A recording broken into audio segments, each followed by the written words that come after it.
Ashamar kafune warren topiki yalala to jittani kuni maqaa isaanii beekanii ijoollee jira kuni waan itti qaama keenya qaama rifeensa keenya kan qaama keenya ta'ee rifeensa keenya ta'ee ka laaffisu warroonni rifeensa keenya keessan laaffisuu barbaadan kanaan fayyadamuu ni dandeessu. Kanaafuu na hordofaa.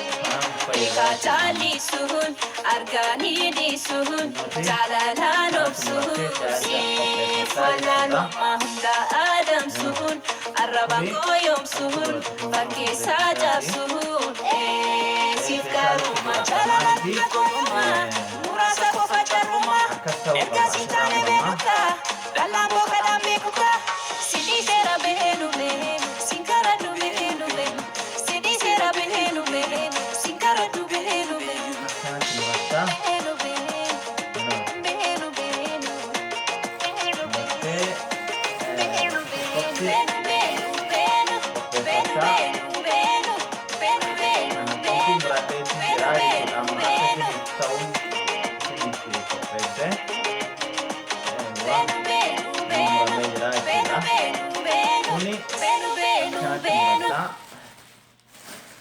Kan egaa muratte booda amma asitti kuni bishaan itti naqatta. Kana akkanatti bishaan itti naqatta jechuudha.